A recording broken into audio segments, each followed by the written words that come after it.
Hi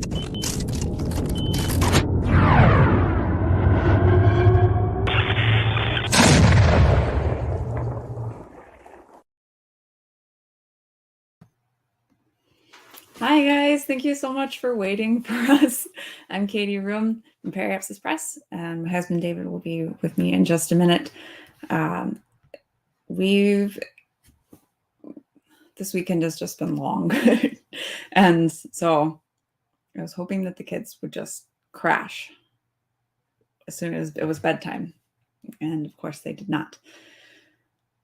So they're asleep now, and we're going to do this.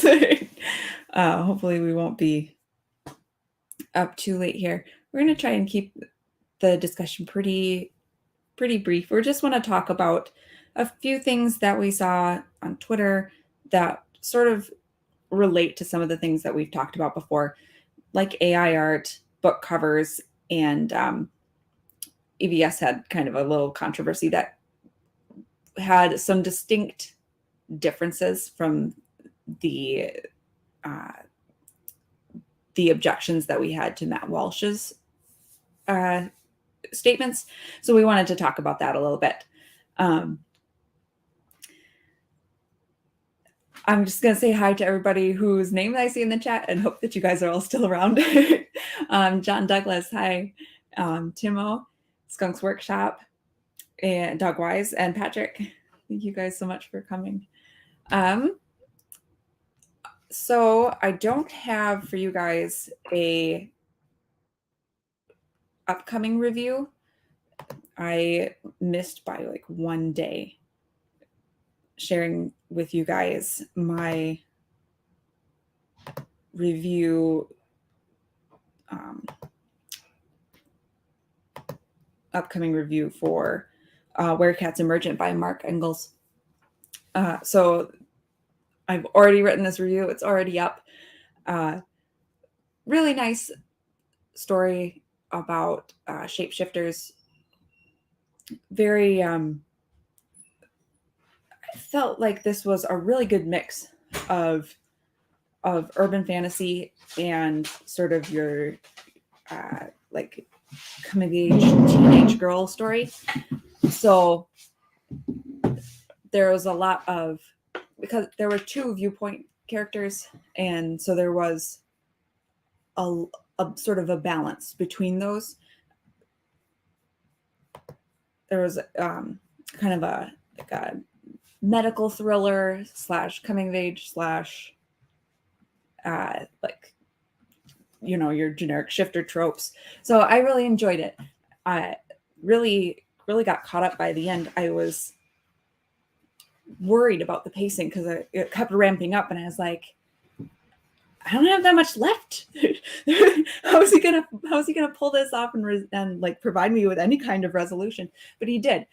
So I'm very pleased to share that with you guys, and hope that if that sounds like something that would appeal to you, you'll check it out. Hello, everyone. Hi to TJ and William Jeffrey Rankin. Thank you guys for coming. I see the Aragorn jokes have already started in the chat. I was trying to come up with a good name for him. Best I could come up with was Blaragorn, but I didn't spend a lot of time thinking about it. TBH. I have my coffee, so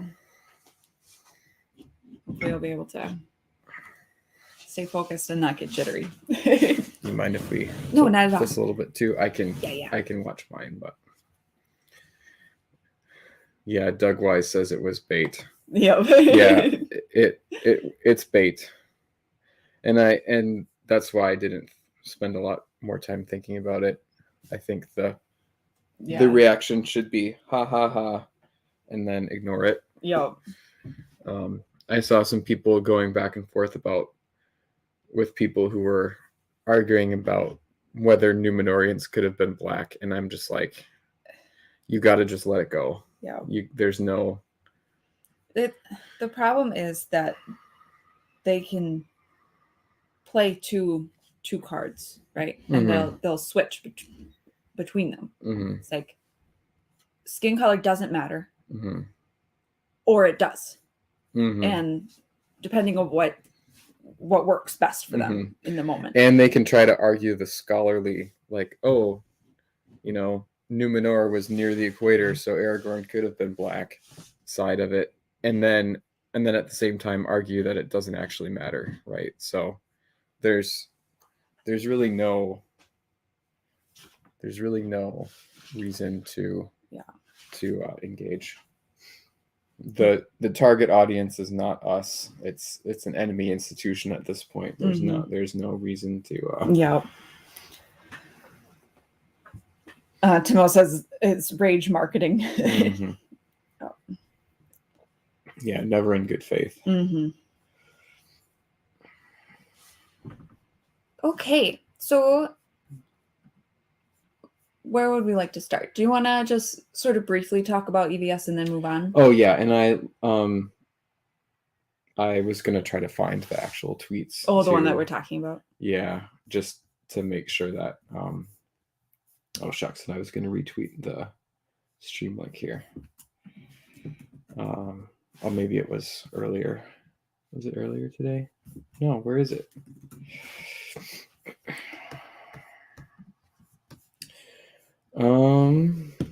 Let's see here.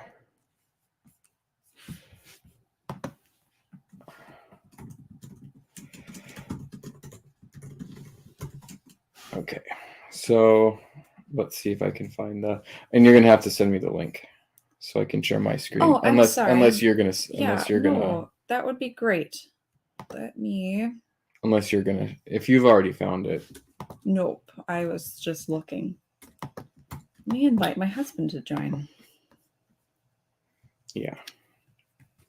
So this first thing that we were going to talk about, you know, I don't want to get into super deep into, but we have noticed that there's this little spat between Ethan Van Sciver and the Iconic Comics Common America people. And I thought it was kind of an interesting example of maybe how someone can be a little bit abrasive or disagreeable or rude, but say what they're going to say in a different way than what Matt Walsh does. Yeah. So it's gonna still I'm looking for it here. Sorry guys. I can keep looking too. Yeah. So the backstory basically, well, there's a lot of backstory, but basically, Ethan took a jab at Common America, saying it looks something like it looks weird, and tell your dad that, or show it to your dad and see what he thinks. He used very strong language to basically say it's like kind of inappropriate, which is something sort of like what Matt Walsh. Yeah. Can you just send me the link to that? Yeah. And we can. I will trace back to the start of the thread too. Sounds good. But I happen to like Ethan Van Sciver a lot, and I just want to talk a little bit about maybe why we can sort of look at his reaction differently than maybe Matt Walsh's anime satanic type reaction, because I think people are somewhat concerned about consistency in message, and you know, I'm not necessarily. I think you have to let me in. Oh, I wasn't sure if you wanted to get set up, or. Well, I mean, I think I have to be like in before I can share anything, right? Okay.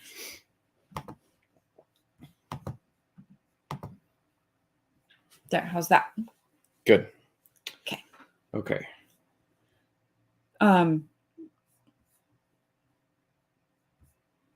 So Timo says, "Isn't Ethan always in a fight?" And Alistair Gain says, "EVS uses internet drama as a marketing tactic." Yep. One of several reasons I don't particularly care for him. Really wish he'd focus on actually creating good content. Yeah, and I'm gonna actually simp for Ethan a little bit here. And like I said, I don't want to spend like an hour talking about this because it's just a little blip on people's radar.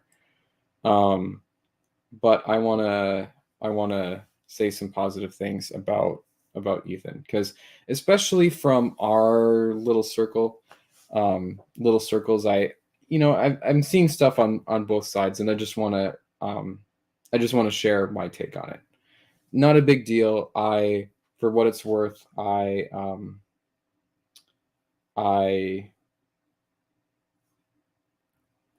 a Common America customer, and I'm probably going to continue. I'm probably going to. Okay, sorry. This is still going to take a little setup. Here we go. Okay. I'm still going to be buying from them. Like if Iconic puts out something that looks good to me, I'm going to buy it. It's not like I'm like boycotting them or anything. Right. But we also enjoy Ethan's. But I really enjoy Ethan Van Sciver's stuff. Okay, sorry, I'm gonna have to connect and reconnect. Okay. And Skunk's Workshop says he doesn't know who he is. Yeah. He wrote Cyberfrog. He used to be in Marvel, right? DC. So I think he did work for both, but he's like a professional comics artist for many years. He's one of the big figures in the Comicsgate movement, and he actually copyrighted the. Yeah, he's the current sort of trademark owner for Comicsgate, and he has one of the biggest platforms in terms of just being able to get a giant audience on his stuff. So he does a lot of promoting. He does a lot of promoting of a lot of the bigger campaigns in Comicsgate. He kind of got muscled out of professional comics after Trump. Yeah, after voting for Trump. So, and of course, there's a lot of debate about like the story, and like his detractors will say, "Oh, you're just making that up" and stuff. So, but I want to mainly. I don't really want to talk about the sort of Comicsgate drama. I mainly just want to talk about this, and I want to talk about just my take on it. Sorry again, guys, that this is taking so long to get set up. Okay. Let me... Okay. So, here we go. So, this is... and you've got to... Yeah. You've got to add my share to stream now. Okay. So, yeah. So, this is kind of where it started. Actually, I'll go back a little bit. The Roy Loops are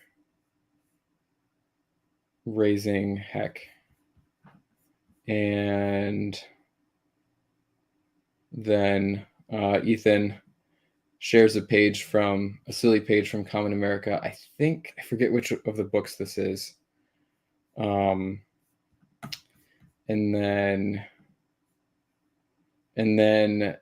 then this was kind of the tweet that got him a bunch of flack from the Common America fans. So he's like, somebody's pushing back on him,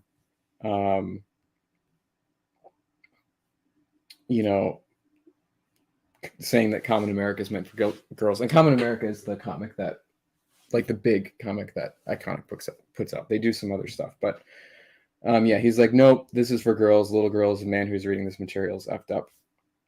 And there was another tweet that people piled on too, where I think it was the same image, and he was like, show this to your dad and see what he thinks about it. Okay, so a lot of people we're kind of using this as an excuse to, or not as an excuse, but just as a reason to kind of tear into to Ethan about his sort of anti manga stance. Yeah, he doesn't like manga. Yeah, he doesn't like manga, and he's a traditional like Western American comic artist in his style and preference.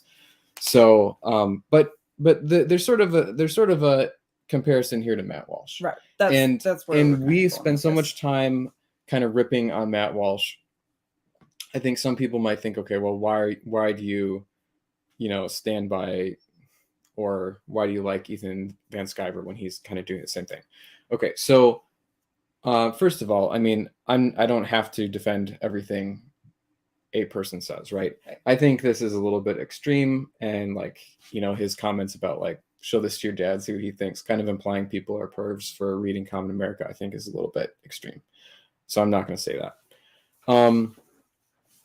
Secondly, though, I mean, he is allowed to have his own opinion about stuff, and he's allowed to have his own opinion about aesthetics, especially when he is actually creating his own art and doing his own thing. So Ethan is an artist. He's published several books over the years as part of Comicsgate. Drew and wrote them himself. He gets a lot of crap for his his one campaign that was like 2 years late. But he is actually making something. Matt Walsh, about the most charitable thing that we could come up with after watching that video, is that he said something like, maybe certain stories there's some positive aspects to like the heroism that's portrayed or something. And you mentioned superheroes. Like he can't say or promote like anything positive about anything, right? Yeah. And he's not, to be generous, he's fighting the culture war on other fronts. Mm-hmm. He's Matt Walsh. He's not actively, he's not in the artistic space.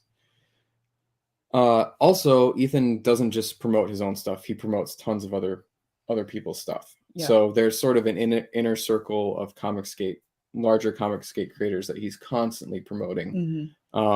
He often takes super chats from fans and shares or mentions links to smaller campaigns.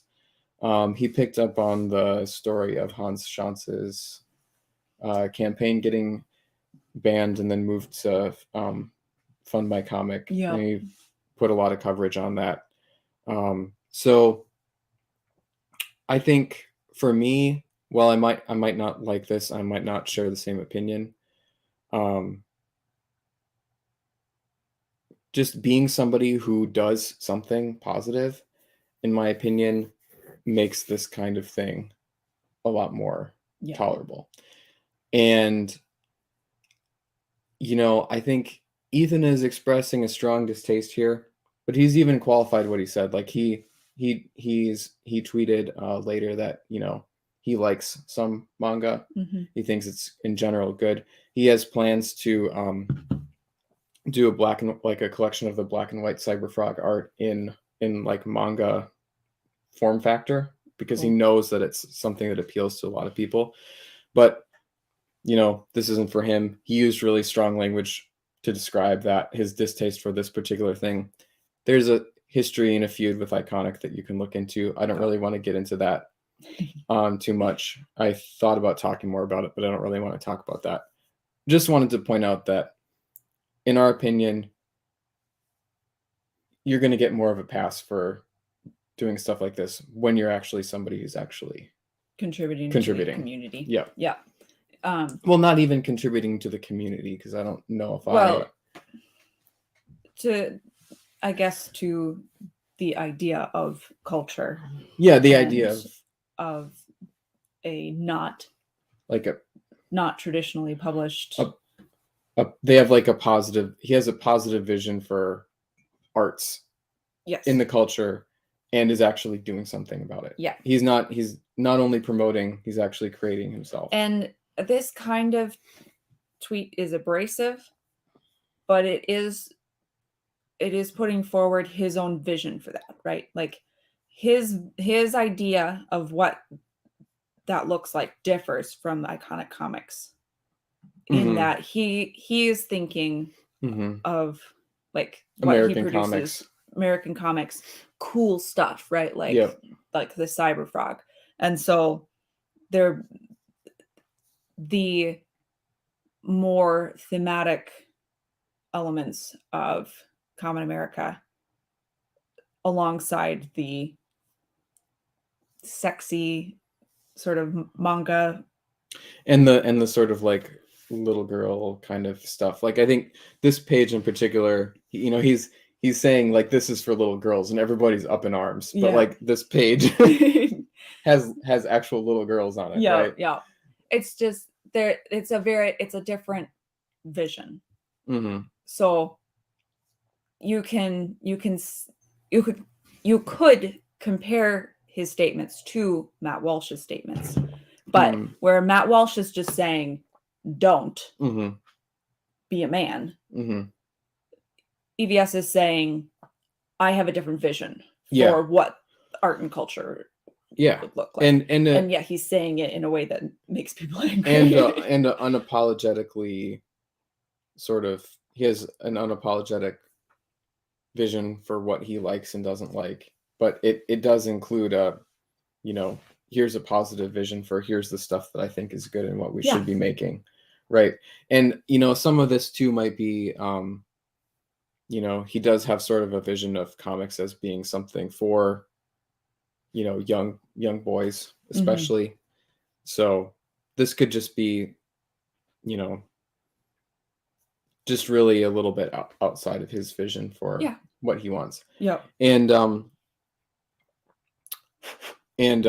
course there's the whole feud with Iconic, which I'm not going to get into here.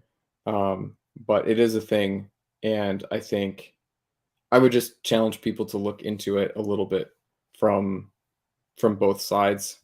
And I think even if you believe that sort of both people are in the wrong a bit, which is kind of what I am. I mean, there's reasons for people on both sides to be upset with each other, and I don't think it's like one side just picking on the other side. I think there's things that go both ways. So, and as readers, we like both of their stuff.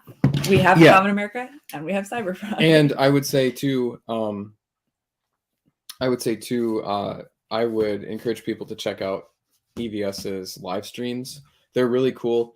He does a lot of just cultural kind of commentary, you know, talking about the story of the day, you know, type stuff that we do.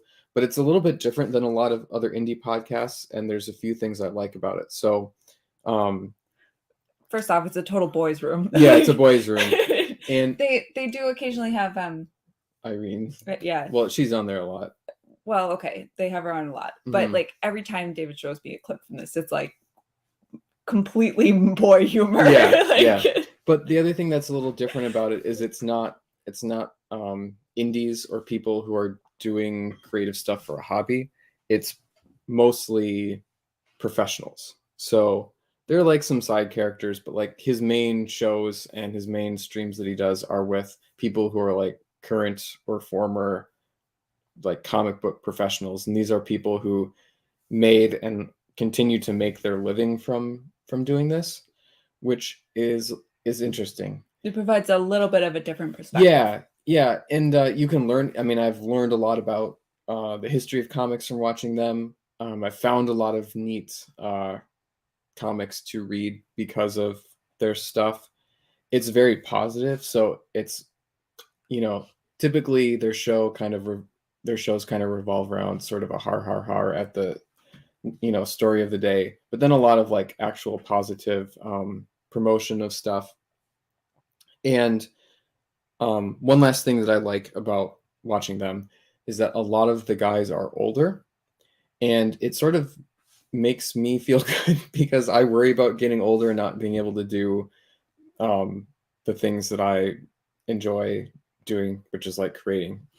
And it's neat to see people who are 10, 15, 20 years older than me, who are like in their prime, doing their best work, the most excited about their artistic work that they've ever been, getting better, still building their audience.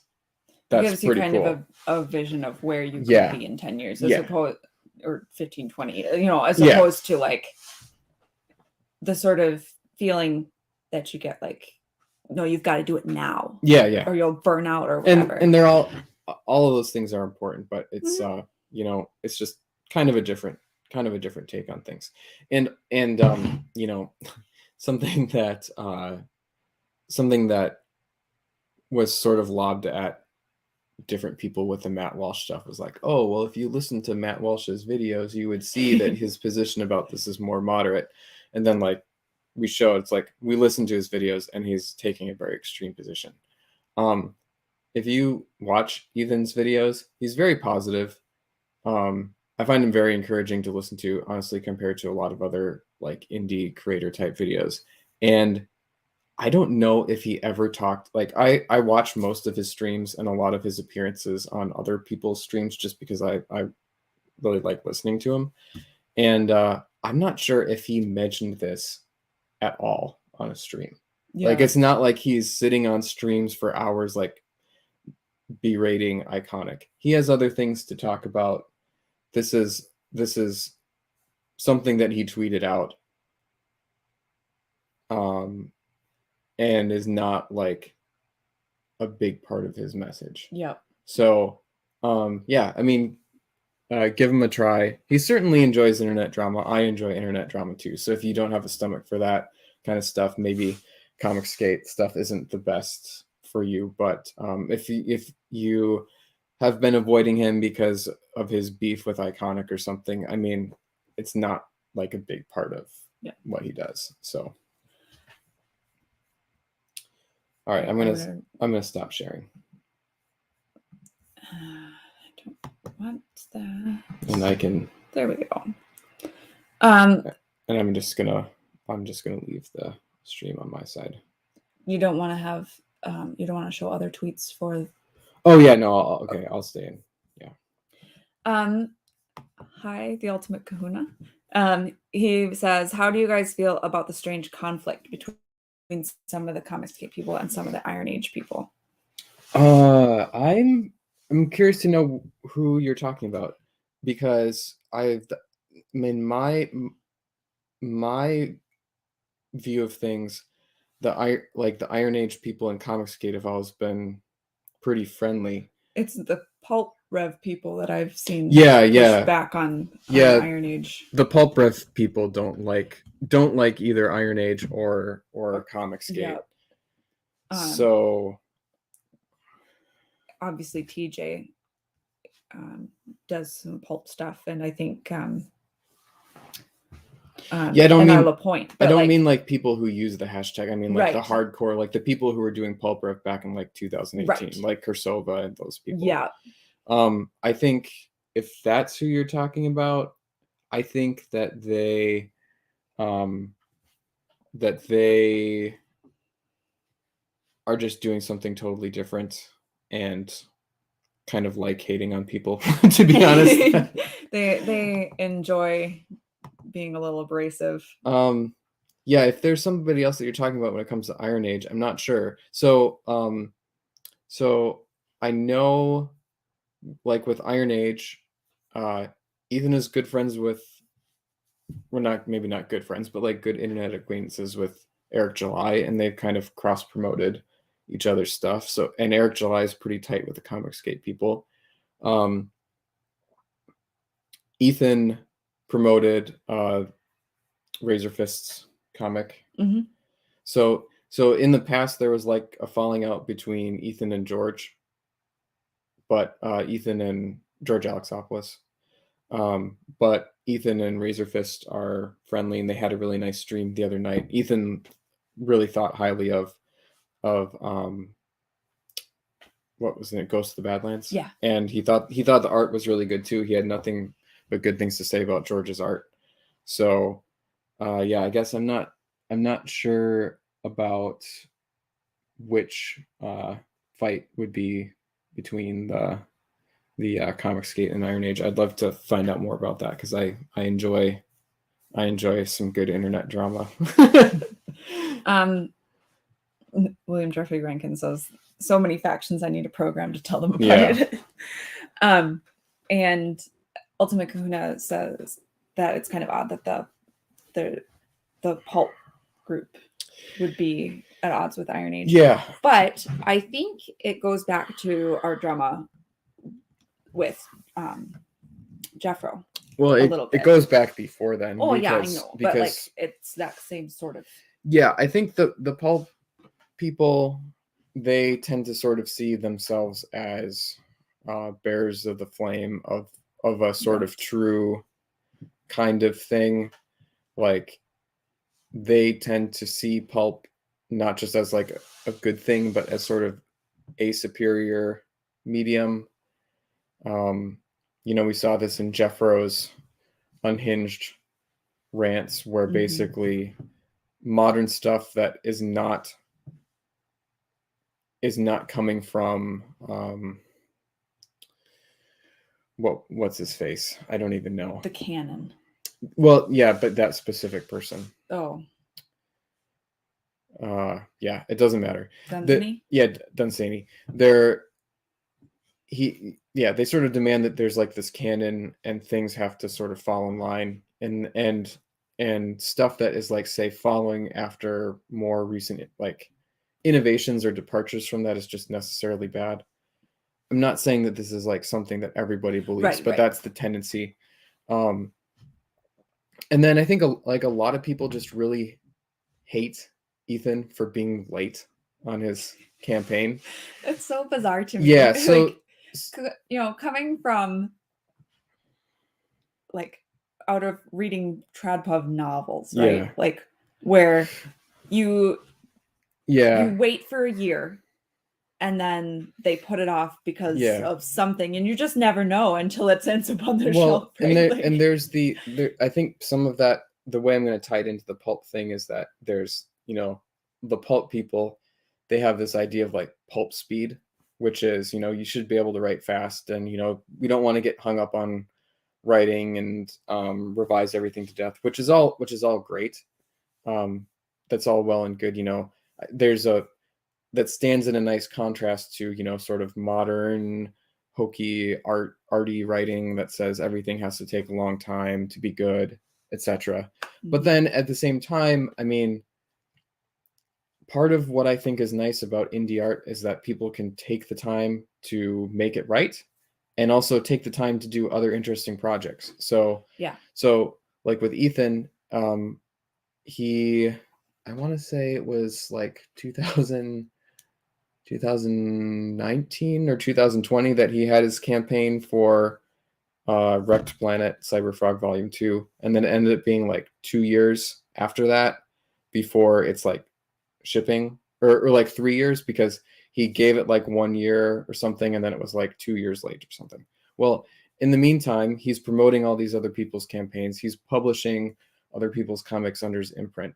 He made his own action figures, and these aren't like some cheap thing. These are like higher quality than, it's not insignificant. I feel higher quality than Marvel Legends, like beautifully painted. He had to like go to 2 different factories to get the painting right between all the figures.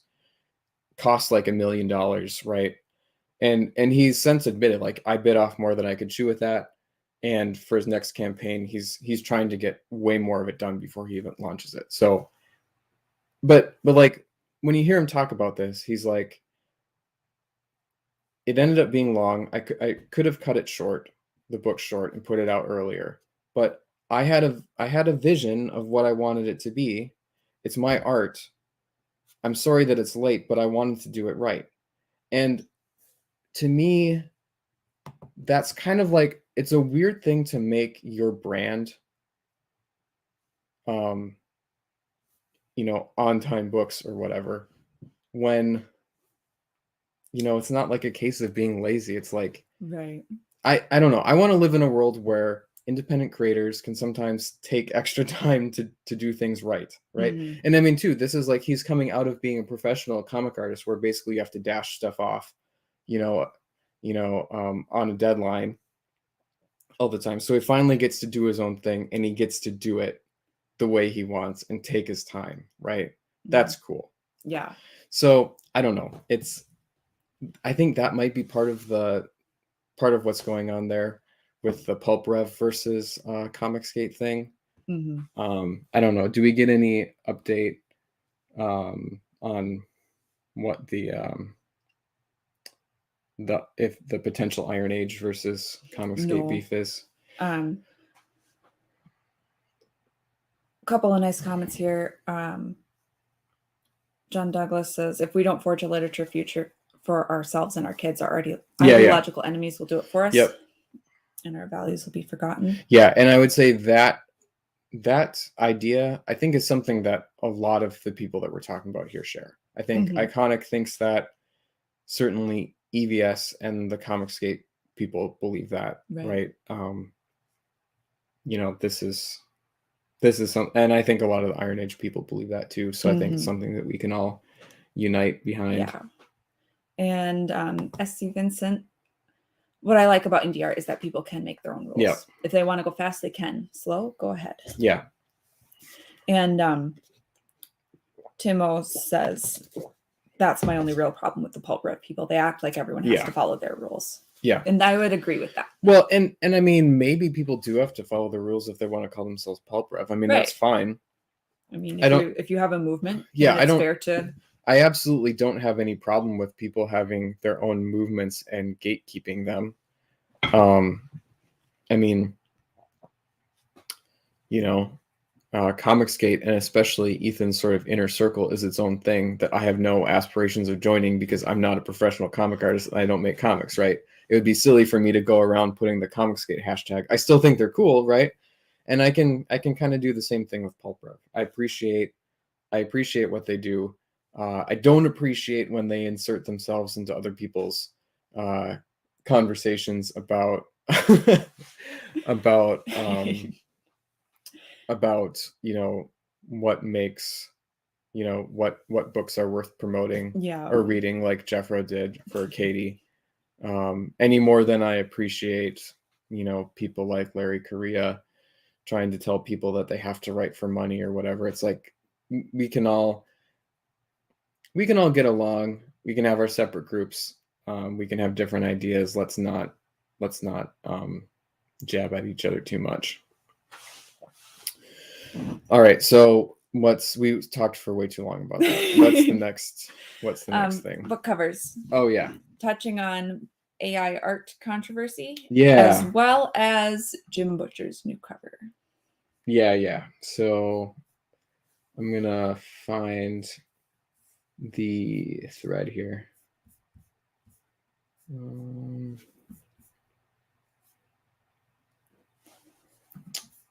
And we can just read through this together. So I shared this thread from this indie author person I haven't really heard of. I don't agree with all of her takes, but I thought it was a good thread that kind of summarized what went down. So I'm going to scroll back up here. So yeah, so there's this ongoing conversation about I think you can take my user off the screen, right? I can't. It won't let me. What if you just click on that in the corner? Or no, that's it makes a solo. Sorry, guys. Okay. Okay, so now it's all messed up. Yeah. So there's obviously this bigger conversation about AI art. My position on that hasn't changed. But an interesting place that it keeps coming up is in book covers. TradPub book covers using AI art, indie books using AI art, lots of different opinions. So an interesting case kind of came up.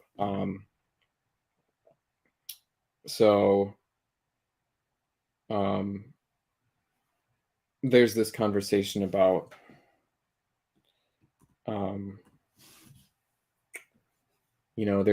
there's kind of a couple high profile TradPub book covers, and somebody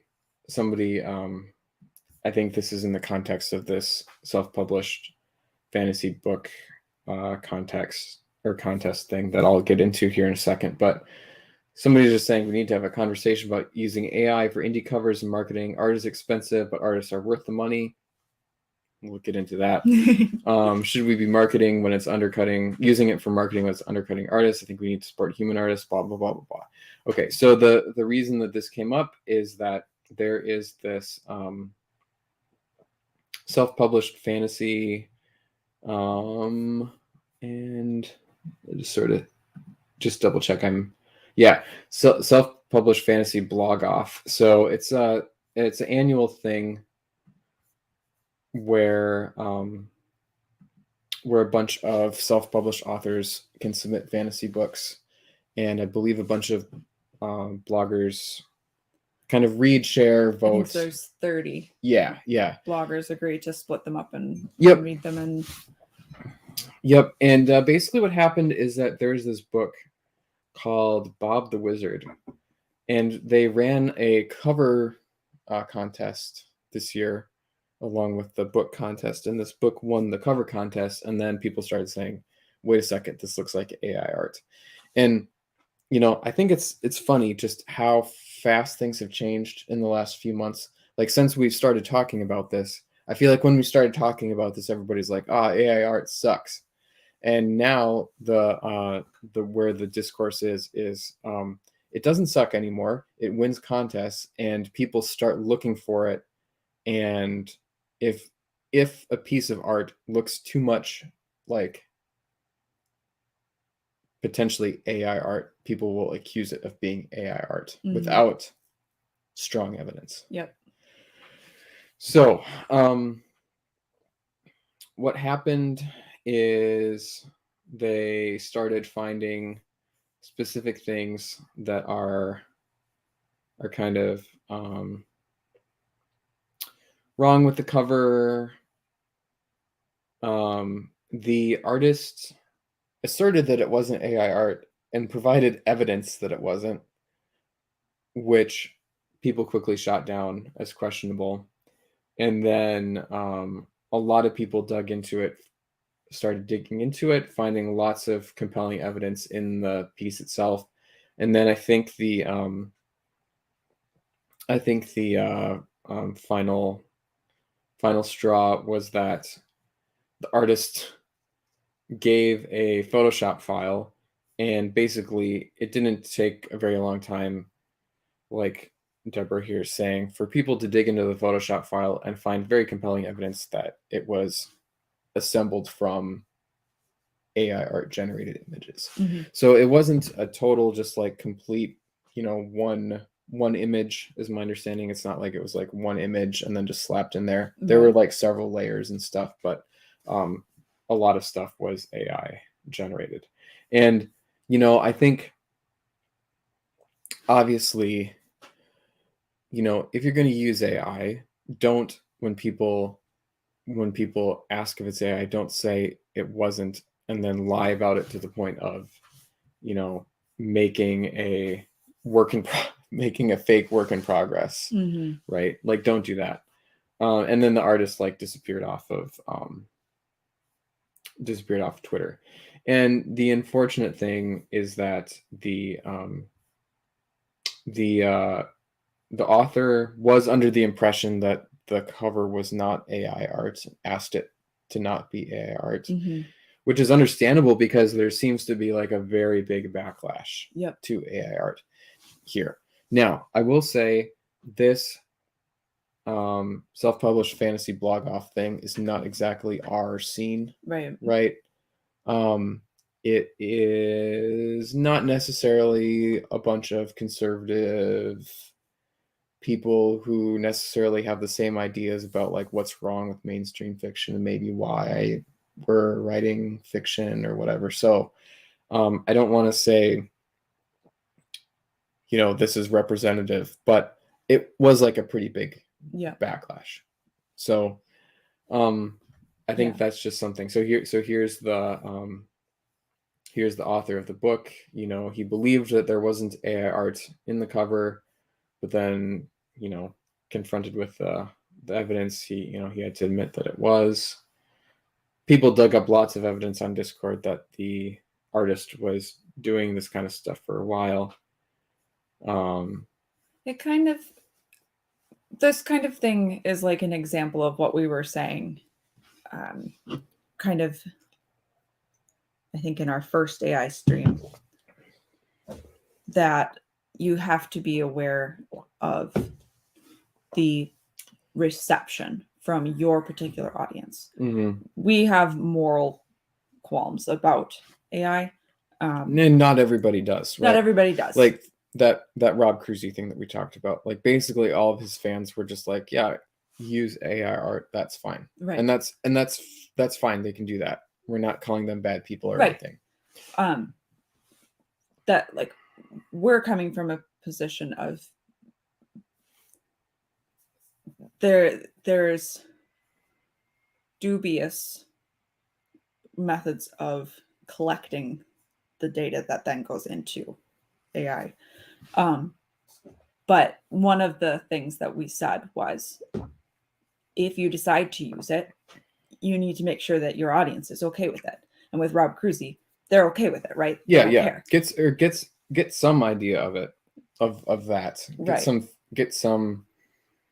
gauge that before you do it. And obviously, in a cover art contest, more people are going to care. Mm-hmm. So it's not necessarily like, and like David said, it's not really,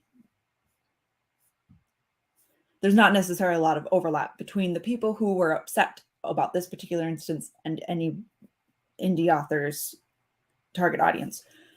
But it's something to be aware of, that there was this big backlash.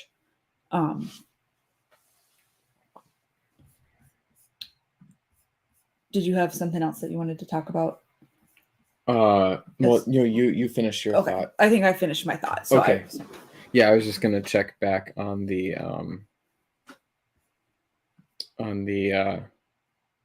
chat. So so Doug Wise raises a point that we see talked about a lot. I'm more on the anti-AI side in theory than in practice. I would like the artists I like to get paid for original work, but the vast majority of invested artists on Twitter are not my friends. So yeah, and I mean that's understandable, right? I don't, and the nice thing about being indie is that we don't have to, we get to choose who we work with, right? So if there's people that I don't like, I don't have to pay them. I don't have to pay them to make art for me. And in fact, I don't really want to pay them to make art for me, because people are really fickle and will do stupid crap like say, hey, you can't, withdraw their permission to use their art when they find out that you did something that you don't like, right? Mm-hmm. So, we have the, I think we have ways around that. But yeah, I understand that sentiment. And then William Rankin asks, was the author disqualified from the contest or whatever it was? Yeah, they were disqualified from the cover contest. Yes. The book wasn't disqualified. Yeah. Which is as it should be. Mm-hmm. So, and he like that cover had won, right? Oh yeah, it won. That was my understanding. And so, yeah. Now, kind of a bummer. Yeah. So I wanted to just get a little bit into some of the others, like the conclusions that this Deborah Lau here is drawing in her thread. I think it's like a really nice thread, and I don't agree with everything she says, but I think it's a nice basis or jumping off point for a conversation about cover art and kind of the intersection of cover art and AI art. So, what she's saying is, so something that people were jumping on is like AI detectors, since they're not accurate, because there's programs you can like put art into and see if it's, it'll try to predict whether it's AI generated. That's not accurate. Documenting the full work and process is onerous for artists. not to mention full of risk since they're bad actors eating the in progress stuff. So this I want to talk about this. I don't, in my opinion, this doesn't seem like it should be too big of a concern. So I don't think anybody's necessarily demanding the full work in process. I think you could save intermediate steps. Mm-hmm. And I don't know, if I was an artist, we're coming into this sort of AI age, I would see, okay, there's a huge market for people who don't want AI art. I'm going to figure out how to document my process to be able to prove that it's not AI, right? So I don't think that's something to worry too much about. I don't know what she's talking about, bad actors eating the in progress. I think she's talking about in progress stuff shared publicly, but you wouldn't have to do that, right? You could just the artist could just share the in progress stuff with the person who's buying it, and then it wouldn't have to be shared publicly. Yeah. So what she's thinking is, from my next cover reveal is to ask my cover designer to provide me with a full list of every stock photo used in the cover design and go verify that it's not marked as AI generated. I mean, that's a good idea. That might, talking about things that are onerous, that's probably going to be more onerous than whatever other work in progress. Well, and that's probably a good idea anyway, just to make sure that the images, like you were saying when we were talking about this earlier, that whatever stock images are licensed properly, and you're not going to get in trouble for something being. Yeah, I mean, if I was gonna buy a stock photo mashup cover, I would probably, if I wasn't buying from somebody that came highly recommended from a bunch of people that I knew, I would probably try to get something like this, because I've heard horror stories about authors, getting stock photo covers that just have stuff that was stolen in it. This is before the days before AI art. So I don't know if that's like a huge risk, but it still would be something I wouldn't like. She points out that that's not foolproof. What controls are in place to ensure the AI generated ones are properly marked. And I think at this point, I think I would just say there's a point where you wouldn't want to lay awake at night wondering if your stuff was 100% pure non-AI, right? And I don't think that's the point. I don't think that should be the point. I think the point should be on supporting human artists, trying your best to make it do it right, but there's going to be things that slip through the cracks. And she kind of keeps talking about it here. I can't afford to commission custom illustration for cover art, and I don't want to use AI art. So that leaves me with photobash covers, and even trad publishers don't have good processes in place to fill. I don't know if that's true. See, she's assuming that trad publishers would choose to not use AI if they knew about it. But and I think that's a leap. They're just going to do whatever's cheapest. Yeah, right? They're very, very soon. Yeah. Well, we've seen a couple of examples already. Yeah. But I think we're going to see more and more. Of it. Because they care about their bottom line. They don't care about artists. Yep. And then she has an interesting proposal. Before I get to that, I'm just going to scroll down here to more about this actually. Yeah. So the kind of a final thought from the author of this book in a conversation said, and I feel really bad for this guy. He says, "I don't want a refund. I just want this to stop being about the cover. I wrote a book. That's the important thing to me." And then she's thinking about discoverability. She says, when all's said and done, I don't think self-pub authors would be in this unpleasant bind if covers weren't such a make or break deal in getting people to read your book. Discoverability is broken. Can we go back to judging books by the pros?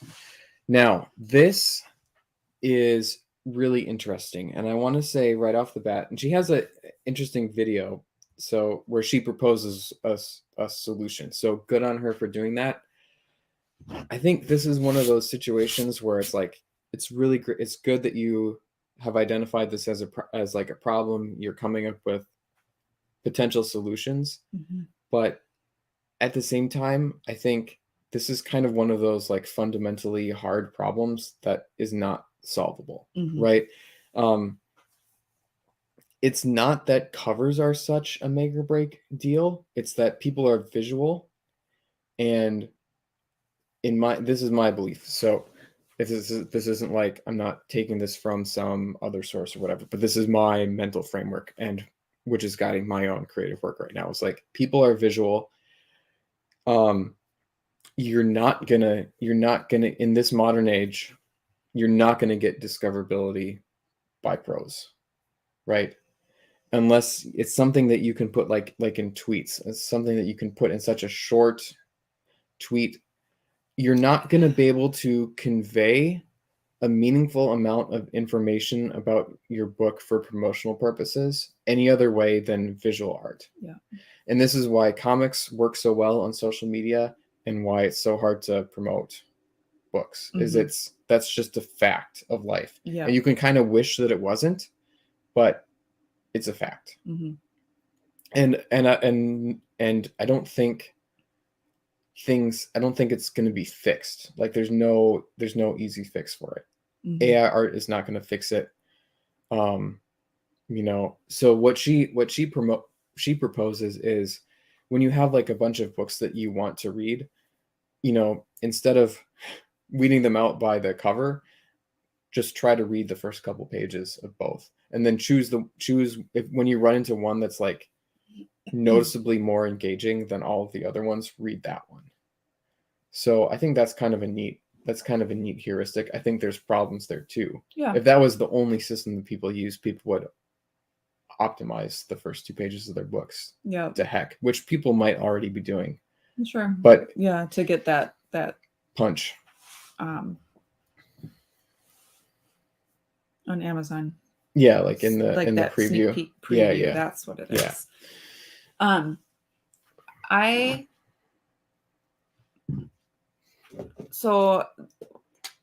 When I have an author reach out to me and ask if I will read their book, it usually happens through my website, sometimes over Twitter, but usually they contact me through the website. And the way that I have that submission form set up, I get the title. If they remember to put it in there. I've had a couple authors forget. I might have to actually make that its own field. And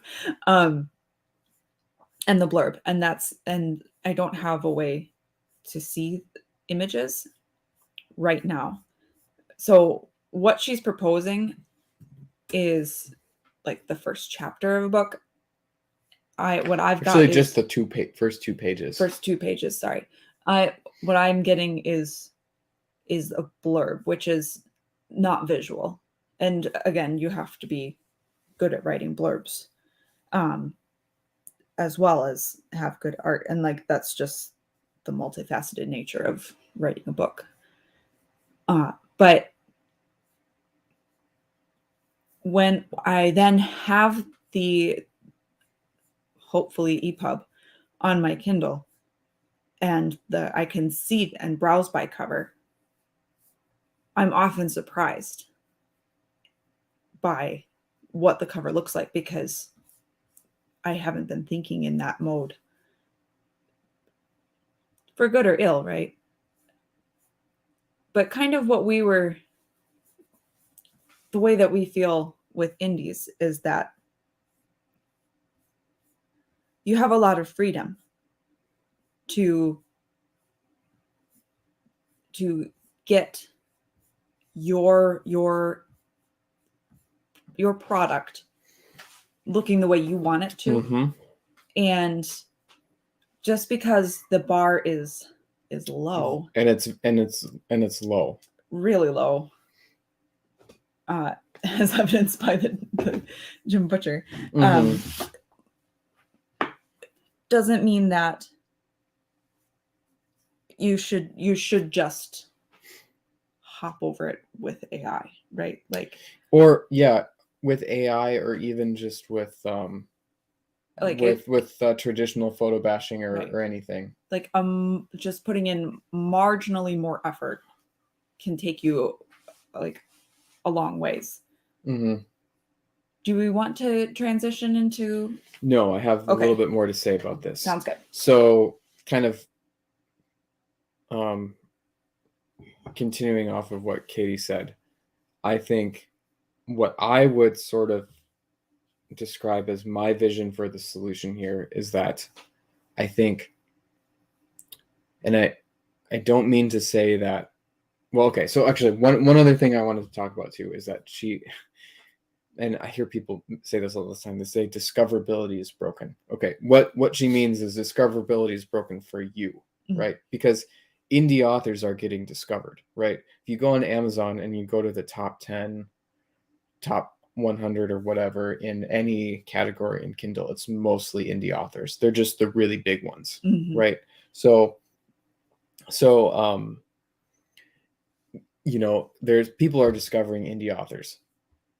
They're not discovering the tiny ones, and that also, and the problem, but the thing is like you can't expect them to, because there's a ton of tiny indie authors. But Amazon's also bought works for tiny indie authors. Yeah, and this is something, you get into these situations, people rail against the algorithm or whatever. I would advise people against going too hard on that, because it does actually work. As soon as I got my book in one of Hans's sales, all of my also bots were all of the Pulp Rev and indie author friends on Twitter, right? And that counts, right? That does count for something. Yep. I as a reader consistently get emails from Amazon. You might like this, and it's sequels to books I've read. From indie authors. Books from indie authors that I have read but received the book directly from the indie author. So Amazon is thinking she would like this. As a matter of fact, I did like that. I just didn't buy it from you, right? Like, so there isn't like just push my button and my book gets sent to the right people solution. But there are things in place that do work. The other thing that I wanted to talk about is just that, just there's no such thing as discoverability where you just push a button and you get your book sent to this random people. But, you work on social media to build an audience and like network with people, right? Don't just go on there and tweet links to your book. Network, bond over making fun of the terrible story of the day. Talk about writing.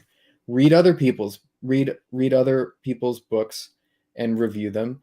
Not because you're expecting that they're going to return the favor, but just because you're interested in finding out about the scene, and maybe they'll do the same thing for you, right? It's nobody's obligated to, but you have to start somewhere. I mean, this is how getting a job in real life works, right? It's kind of the same.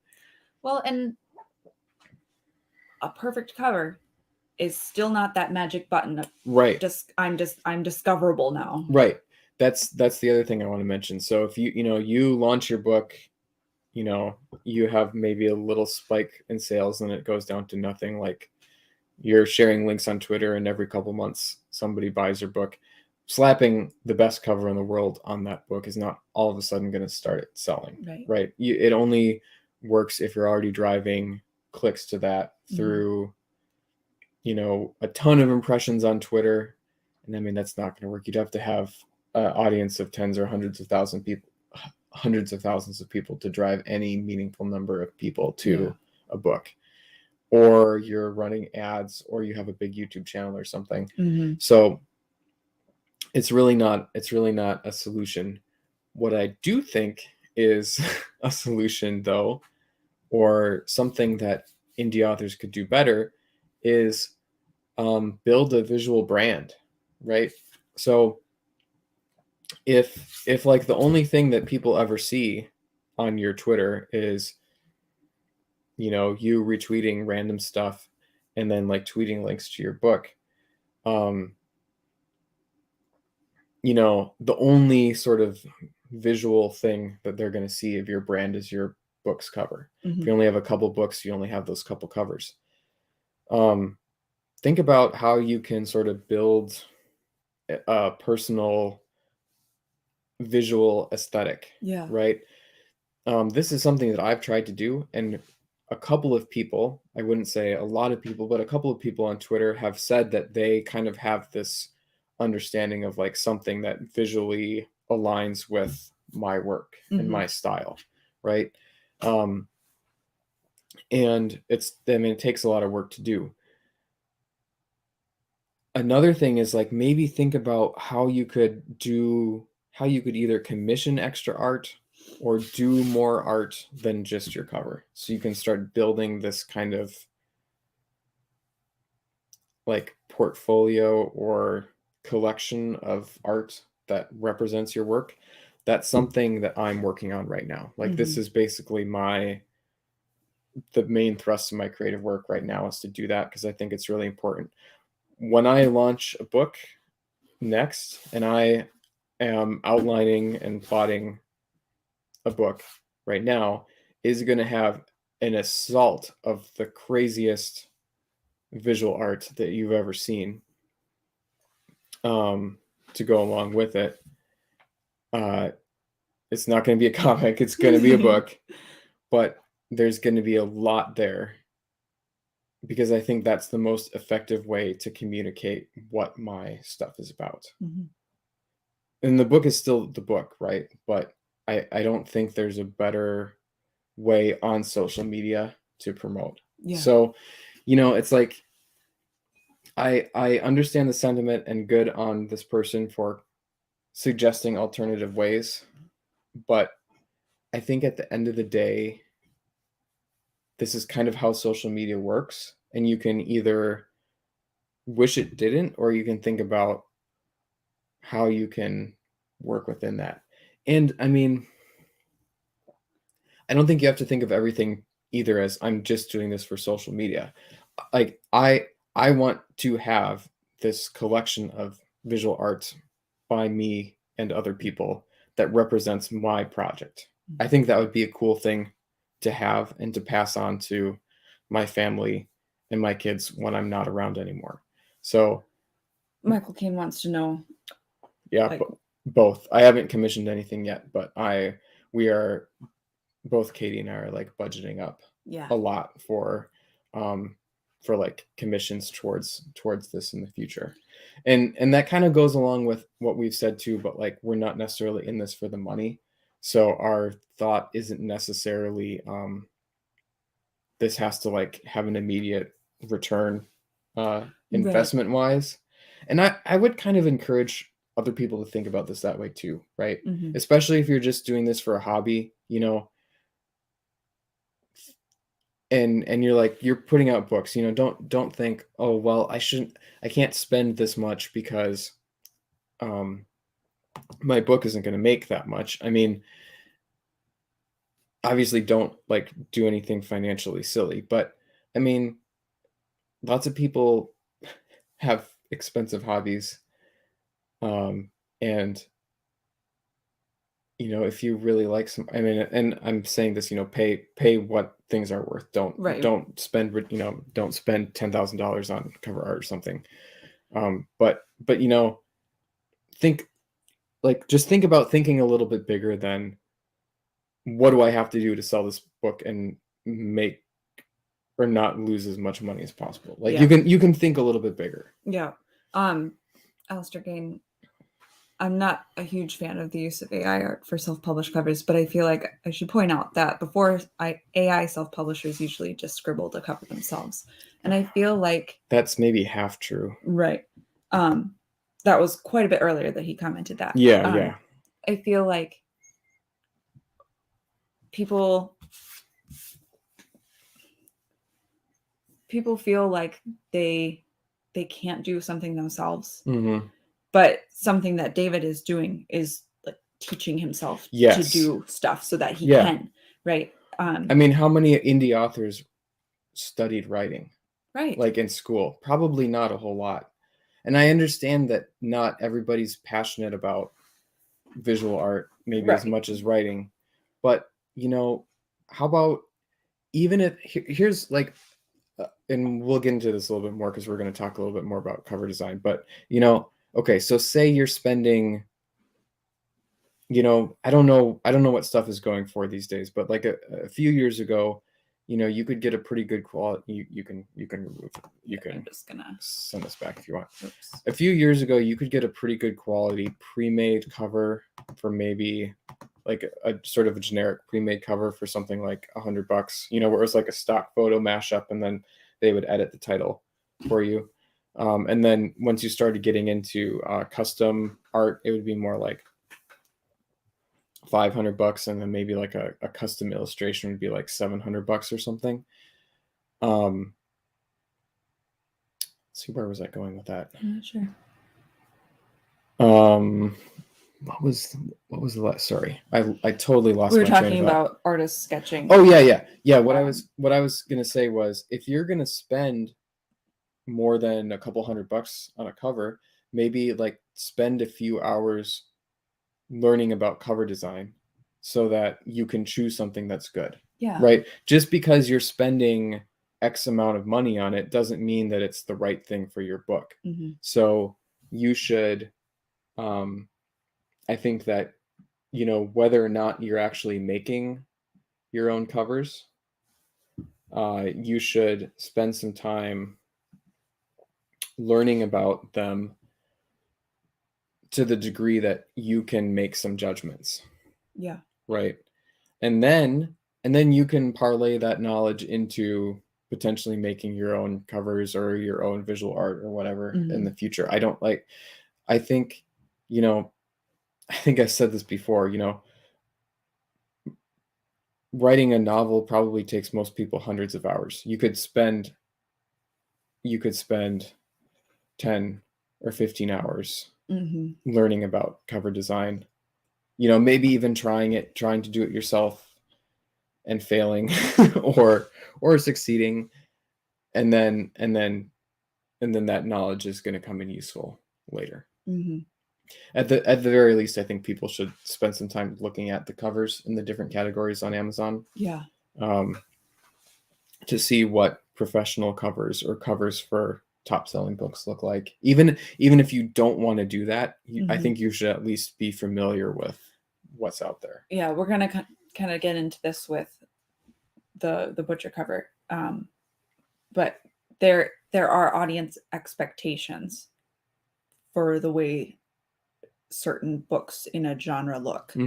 So it's good to be familiar with the conventions. Yeah, and as an indie author, you don't have to follow those conventions. Right. Like, that's the wonderful thing about being an indie, is you can just do whatever the heck you want. Right.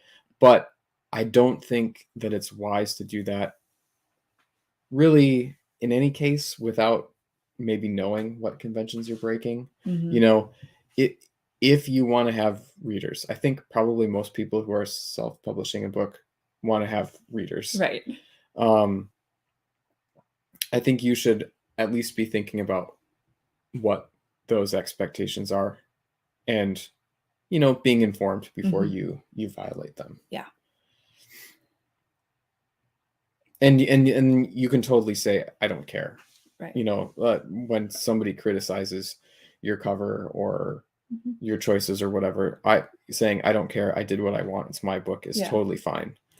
But but you know, if you think about, even if you don't want to do whatever TradPub is doing, which is a fine and noble idea, even looking at the people who would end up in your also bots, right? Like making sure that your cover communicates something about your book that is distinct from those, but also that you are like the conventions there are met or broken in very intentional ways. Mhm. I think is what we're trying to say. Yeah, and beyond that, thinking about maybe your own visual brand. Yeah, what Because you want. because kind of going back to this whole thing, you know, that author, he felt so bad when he found out that his cover was AI art, Mhm. right? And I just can't help but think, you know, it's like that cover was his only visual brand, Mhm. right? That was like the one piece of art that he had to convey what his book was about. And I mean, I get that, you know, not everybody can afford whatever, but like this is your creative work. This is you want to promote that the best way you can. You know, think about how you can, what are some ways that you could sort of convey more about that than just one piece of art. And I can even give some concrete examples of things that you could do that don't cost money. So even like you could make mood boards on Pinterest, right? I think everybody's kind of okay with Pinterest at this point. It was a little controversial when it came out because they copy images off websites, but you know, it's like, it's like making a collage, right? It's like making a collage of the aesthetic of your book, right? And share those, right? That's like a simple little thing, you see people making mood boards, or if you really want to sell the text of your book, like don't just tweet it out, make a cool image with a cool background or something. Mhm. Like just do something so that the visual identity of your work isn't all tied up in that one cover. Yeah. If I could go back in time and kind of change how I launched my books, I probably would have written my book and then sat on it for a while and edited it more. But I would have spent the time that I'm spending now before launching it building that visual sort of body of stuff to have before I launched it. Yeah. Even if it was just stuff like Pinterest mood boards and nice quote images and things like that. I think that could go a long way if you put some planning into it. Mm-hmm. Do you agree? Yeah. Should we pick at some random pink Treadpub cover? Yeah. And I don't know if this is the real deal. I feel like it could be an elaborate hoax. Yeah, but yeah. What do you want to bring it up? Sure. If I can find it here.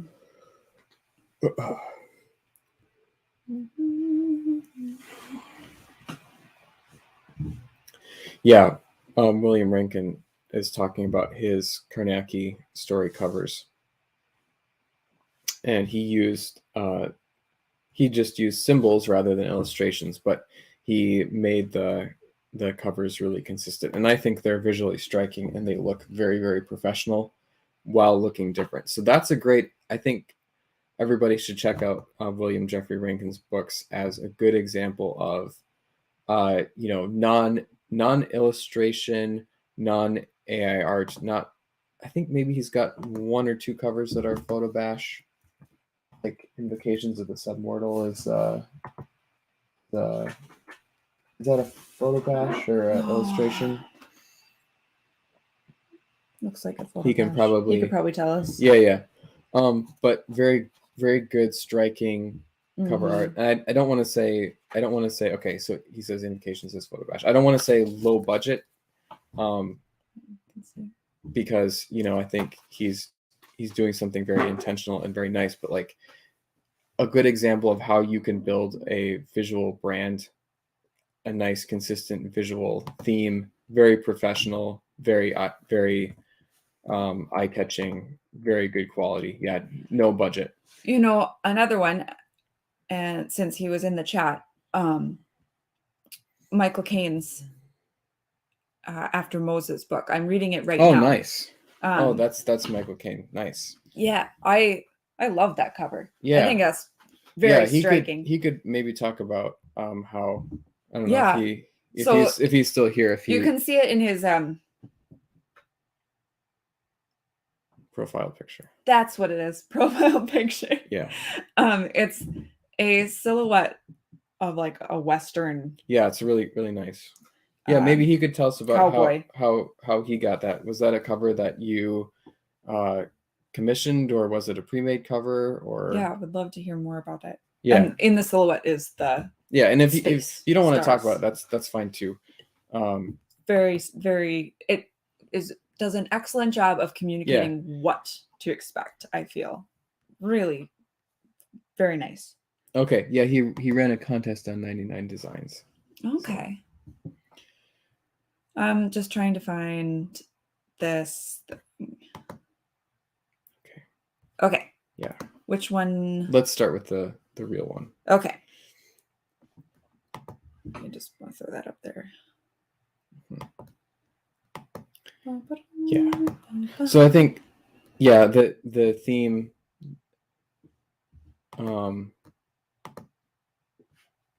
he says it was wild. You get mostly foreign artists, weird photo bash stuff. This was photo bash, but a great design. That's really cool. Yeah, and just to keep iterating the theme of what we're saying here is like we're not trying to say there's a one size fits all solution to cover design, but the just the idea that the bar is low. Think about how you can go above and beyond, build a visual identity as an author, and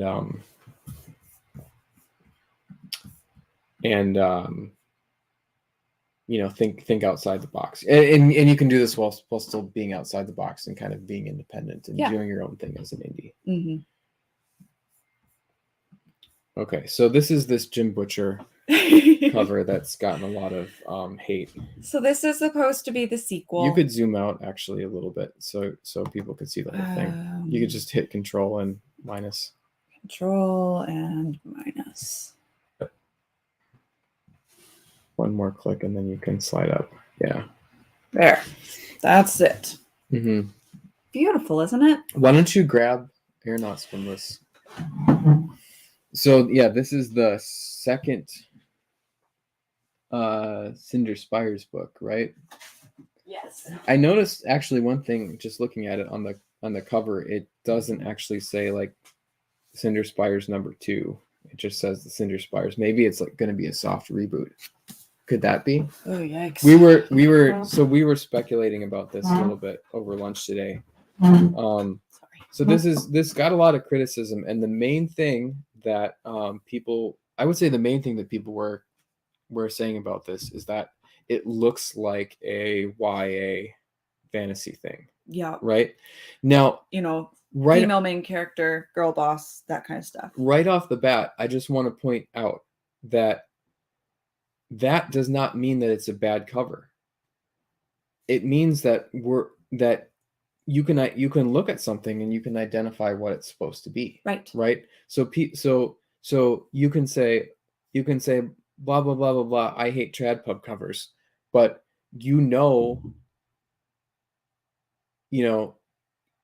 people are looking at this and they have expectations that are not lining up with what they know about Jim Butcher and the Cinder Spires. Right. So, and something that we were kind of kicking around is that actually intentional? Right. Right. So we can say, oh, this is an awful cover, but it may be communicating exactly what the publisher is intending it to. Yeah. So show the I'm first tiny one. I know on the screen, but here is the original cover of the first one. The first book. Yeah. Here, why don't we actually stop sharing for a minute, or no? Just can you? Yeah, you. I don't think it will let me. No, down here, solo yourself. Yeah. There you go. Okay, there we go. So yeah, from the title to the image, you get a very clear expectation as to the setting and the tropes that will be in the book. And it's steampunk. Clearly steampunk. And title, like not just the cover design, but the title. Yeah. Right. And this is important. This is important. We're gonna get into this here. The Aeronaut's Windlass is it communicates something about the focus of the book. It is going it's going to be very focused on the ships, right? Yeah. Like the parts of it that make it steampunk, right? And male main character, right? Front and center, that kind of stuff. Something else that I want to point out about this too is that the font for Jim Butcher, that's the same font as the Dresden Files font. If not the same, something really similar. But then they switched to the it's the sans serif kind of sci-fi-ish, urban fantasy-ish. It's speaking to his fans on an image level, not just his fans of Jim Butcher. Right. But then the font down here is the serif fantasy font with the big first letters and stuff. It's kind of hard to see. Yep. But that font is also saying something. Yep. This is fantasy now. Yep. Right. And fantasy in the sort of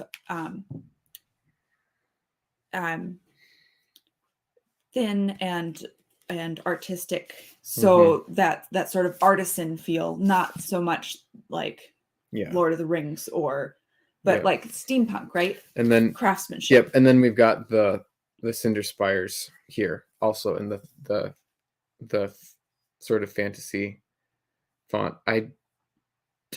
It looks like the same font here. So we've got two fonts. We've got the Jim Butcher, same font as the Dresden Files here, and then we've got the cinder spires, the Aeronaut's Windlass, and it says first in new series. It doesn't say number 1 anywhere else. And another funny thing about this, there's an endorsement from Patrick Rothfuss on here, so I'm sure that will make a lot of people giggle. Number 1 New York Times best-selling author Patrick Rothfuss. So, what about this book might Tradpub think is no longer marketable? Male main character. Yep. Steampunk is kind of out right now. Yep. There's not a lot of it. And when did this come out? This came out in like 2015, or it was 2016. It's been a while. I think I got this for you for Christmas. It was like one of the first years that we were married. Yeah, 2015. Oh, I was so excited. Yeah. So yeah. Jim Butcher appeals to a male audience, or did. Tradpub may be doing a very intentional thing with this cover, with the pink, with the crown, with the swords, with the whole Queen of the Tearling look to it. Another interesting thing, endorsements on the back. We've got Patricia Briggs, David Weber, and Pat Rothfuss. So they're really hitting all of the bases here, because Patricia Briggs is the one that does that. She has that werewolf urban fantasy series, right? I think so. That'll have like the female main character on the cover. I really like her covers, if it's the person that I'm thinking of.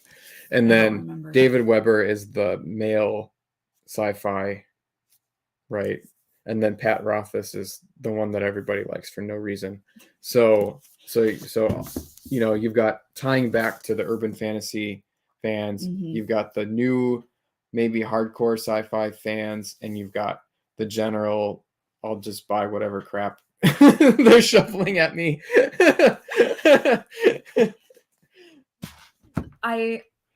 They might be doing a very intentional shift towards a young female audience. And I say young, but we all know that female YA books are targeted much towards much older. And there's absolutely nothing wrong with that. There's absolutely nothing wrong with a large market. Yeah. One of my friends who's about my age, who's a guy, likes reading Sarah J. Maas books. And why not? They're probably pretty entertaining. I've picked them up off the shelf and flipped through them, and they look 10 times more tolerable than like Pat Rothfuss or whatever, right? So, that's totally fine. I just didn't want that to sound like that's something wrong with that genre. Right. Right. Right. We're saying that this might not be a quote unquote bad cover because it is doing something, and that might be intentional. Yeah. And William Rankin, did you share his? He says he's assuming that they're going to revise this cover to match the latest one. I'm really curious to see about that. Well, and maybe they won't. Maybe this new one is just going to be a soft reboot because it's been 8 years since this came out, right? Mm-hmm. Right. Well, and it's like the other thing that I wanted to mention about the book is the title of the Olympian Affair. Well, let's bring up the new cover.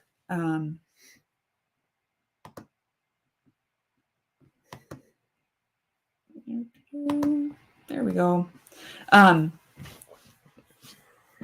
It is a title that is also appealing to a female audience. You want to turn off? Oh, sorry. Yeah. So just the word affair there.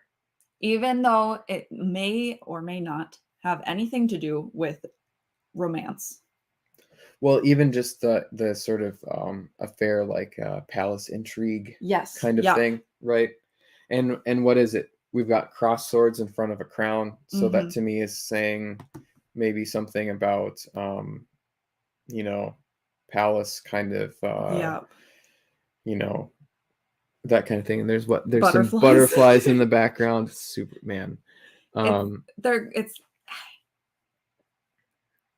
It's really leaning hard, and I feel in a very different direction. Yeah. But that could be intentional and even correct. Right. That's what we're saying. And William Rankin points out more like a tiara. Yeah, it looks like a crown that a female would wear. Right. So, and it could definitely be because Jim Butcher's what? He wrote the Dresden Files. He wrote some other. He wrote that fantasy series. The Ancient Rome Pokemon thing, or was that somebody else? Codex Solara. Yes. Yeah. That's him, right? I'm pretty sure. Yeah, that's the Pokemon in Ancient Rome. Oh, is it? Yeah. Okay. Because they have like different elemental spirits that they summon, right? And fight with each other. Yeah. Oh, it's been so long. Yeah. So he writes different stuff, right? And this book it came out almost 10 years ago now. He could have said, okay, for the second in the series, I just want to do something different. I want to write in this world. I want to write a palace intrigue story with a lot of female characters, and there's nothing wrong with that. Right. And they could actually be looking at that story and say, hey, this is the right cover for this story, right? Yep. Putting a female character holding a sword on the front of it isn't the right choice. Right. Yeah, it could definitely be what they intended to do. It makes people mad because it's not what this makes you expect or want. We've wanted a sequel to this, and this cover does not say sequel. It says this is something completely different. Like we said, they may be doing that intentionally. Yeah. Yep. The more I think about it, the more I think that that's almost exactly what's going on. Because I think generally TradPub screws up by making covers too bland. They don't really screw up by making totally the wrong cover for something. Yeah.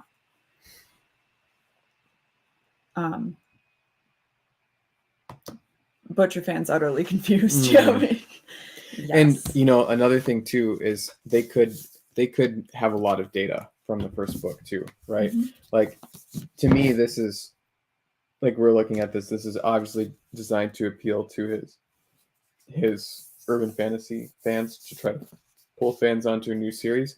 That could have just totally failed. And they actually found that it was a more female audience that liked this. Yeah. Or something.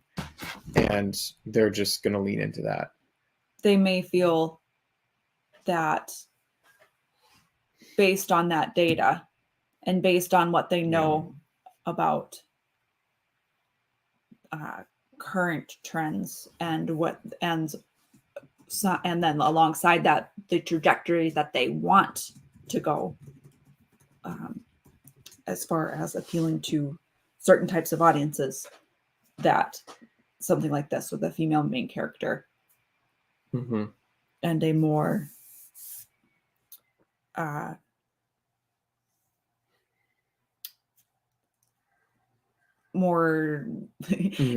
intrigue based, less adventure based story, or even if it's not different, they just the goal here of trying to pull his existing readers just didn't work. That's something that I've heard. So some of the really big indie authors who have multiple series or write in multiple genres will either use pen names, or they'll even like keep totally separate mailing lists and stuff for their different genres, because the cross-pollination can actually be counterproductive.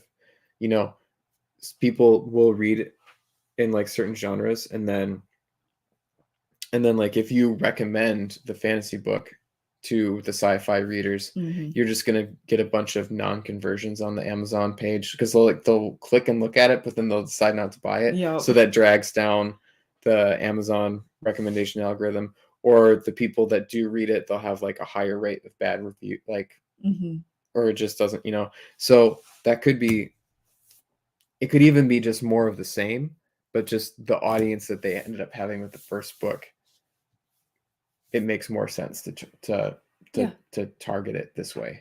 Right. Yeah, that's what I was saying. Yeah. But not even it being a different kind of book.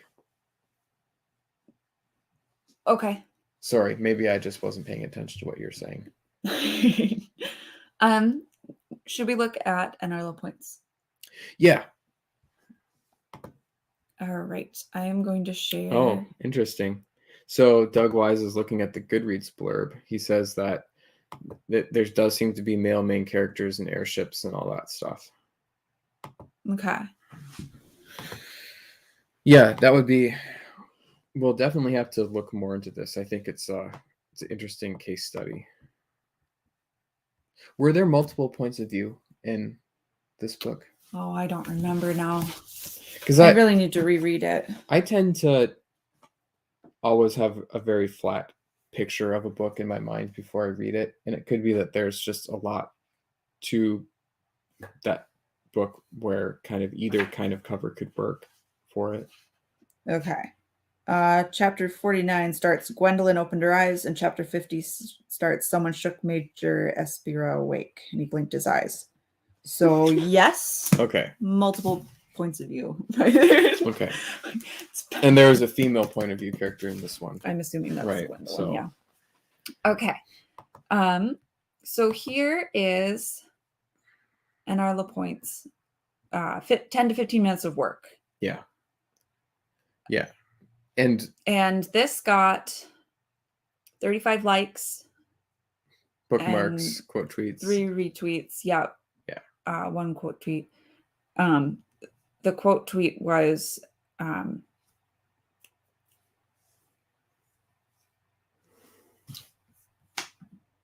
man, you're losing it. Daddy Warpig. Oh, Daddy Warpig. Yeah. Okay. Who was enthusiastic about it. And we're gonna pick at this a little bit. We like NR Point. Yeah. I've reviewed his work before. This was 10 to 15 minutes of work. This is not one of his covers, right? Yeah. we're just going to talk a little bit about in light of some of the stuff that we talked about. Yeah. In general for cover art, and particularly in comparison to like what the pink one was. Yeah. Um, Yeah, and the point isn't to Right. drag anything. Right. That's what I'm trying to say. Yeah. I think and okay, so to be clear here, to like, we're not cover design Right. experts. I did design my own covers. I don't think they're utterly fantastic. I do think they're pretty good, and I think I know what I like and don't like about them. And I think I have enough artistic sense in me, as I am a little bit of a visual artist as well as an author, that I can make pretty good judgments. And I did spend time studying cover art before I made mine, and it's something that I think about. So I think I'm qualified to judge a little bit here. But we're not experts, so take what we say here, supplement with your own research, think for yourself, and do research and think outside of like whatever just looks good to me, right? That's kind of going to be something that we're going to say here. So okay, so probably the reason that we wanted to talk about this is that it did get a lot of likes, a lot of interaction, and I think there seems to be some stuff that's being done intentionally here, which I think is like maybe not very good, along with some stuff that is. Yeah. So we just wanted to talk about that. So I don't know. Did you have anything that you wanted to start with? We're not going to talk anymore about AI art. Yeah. And this is an AI art. Like that's where he got the image. I think somebody asked him about this in the comments, and he said, "Oh, it would be easy to throw together with stock photos too." I mean, I would debate that a little bit. Obviously, this is a 10 to 15 minute effort, but I mean, I think it might be more of a challenge than you expect to just find stuff like airships, and fantasy landscapes in stock art that looks decent that you can just use. Notice, I think a lot of sort of YA photo mashup type covers are very sort of abstract objects that don't really have a lot of grounding in specific places or genres or times, right? Like you can find a stock photo of a tiara and a knight helmet and a sword. It's probably harder to find a nice stock photo image of an airship. Yeah. And I could be wrong about that. I went looking once because I was thinking about like what would it look like if I tried to make a photo mashup cover for one of my books, and I could not find a decent looking redhead woman to use for a cover. Like I had this picture, a mental picture in my head, and I just could not find anything. And I wasn't even picturing anything like particularly sci-fi. I was picturing, man, like if I could just find like a young redheaded woman, like standing in a field, like that could work. And there's like nothing. So, you can have a clear idea of what you're looking for and still not find it. Yeah. And I would argue that the strength of this cover lies completely in the presence of the airship. Yep. Because it is touching on the expectations built in the audience from the first book. Yeah. I think that's what people wanted to see, right? They wanted to see an airship. Yep. And again, this is an instance of the bar being low, and I don't say that to pick on an Arlo point here, but it's like this is an opportunity, right? Not just throw an airship on there. And again, I know this is like AR. He's not a visual artist. It's a 10 to 15 minute thing, but like the draw shouldn't be, in my opinion, we can do better than an airship. We could do it's the airship from the first Cinder Spires book that actually matches what's described in the book, right? That would be cool. That's the level of cover art that I want to see, right? something that's consistent, like even just like looking at this cover, this looks kind of like a photo mashup cover. I don't know if it was painted. There's like some vague suggestion of like gears on here. It's like, okay, like guys, let's do better than just slapping gears stuff on a steampunk cover, right? So I don't have the one. I don't know, just thinking about that. Should we talk about the typography here? Yeah. So 10 to 15 minutes. He didn't sink a lot of time into this.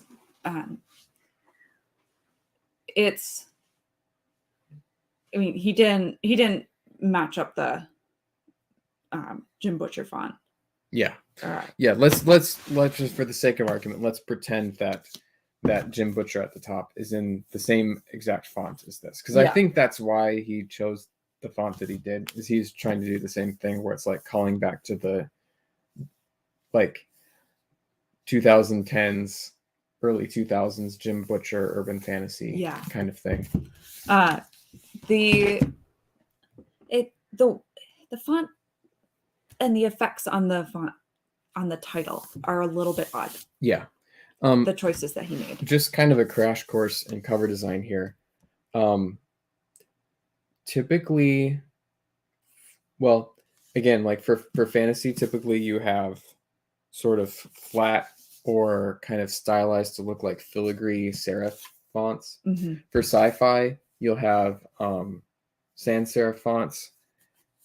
Typically, you don't see big shaded borders on things anymore. So like on this cover, you can see it's a flat, and it's like on the cover it's embossed and shiny, but it's a flat color, and there's like a very thin, like a pretty thin white border, and then there's a little bit of a drop shadow. Mm-hmm. So that's kind of, in my opinion, that's kind of the standard. Let me grab some more. That's the kind of standard for a sort of a sci-fi kind of font. And there's a trend now, and I've seen this even in the past couple of years since I made my covers. There's a trend away from having even that colored border around stuff. There's another example. Towards just flat. On the, so like text. Yeah, here, like Collateral Damage. I think this is a nice cover in terms of the typography. I'm gonna just make myself solo here, so you can see this has the nice, very flat, no border, sans serif font with one font for the title, and then a different font for the subtitle. And I think it's the same font for the subtitle as for the author name here. So this is like a really nice, great, standard, correct looking sci-fi cover. I think for the Periapsis Christmas cover, with that we wanted to convey both sci-fi and Christmas, and I don't believe there's any border on the letters, but it's against a dark background anyway. Some of that stuff is just done to set off text against a dark background. Mm-hmm. So you wouldn't want to put a dark border on something that's against a darker background. You'd want to use a light border for that, and that's kind of why they, with this old style, I think you typically have sort of a darker color for the letters, and then like a light border and then a drop shadow. So basically it'll set off against just about anything. You can keep using the same style against a lot of different colors and styles of covers. This is the example that Katie found of like a more modern fantasy kind of cover. Because this is like a fantasy, urban fantasy, magic school kind of thing. So you have a serif font here. There's no border or drop shadows. It's got text, so it's supposed to look cut through. So there's this brushed metal look, and then it's cut through so that you can see the texture of the brushed metal, but there's no like raised. There isn't really a raised, and there's barely a drop shadow from the top to the cut through metal. It's very, very subtle, practically non-existent. So the only thing I can find that's similar to what LaPointe is doing is this one. Yeah. Which is steampunk genre. Yeah, so this is a steampunk. But it's also several years This one is a little bit older, and I think the cover does look a little bit dated, which is fine. Again, though, so we have this white border on the serif font, but nice styled, Agatha with the big H. And then the authors is just all solid. Mm-hmm. So the authors there's a contrast between the author and title. Yep. And I think, yeah, and this is actually two different fonts. So it's a different font for the author and title. But there's also this white set off going all over the place, right? So there's that kind of tying it together. All right, we should go back to this again. Okay. So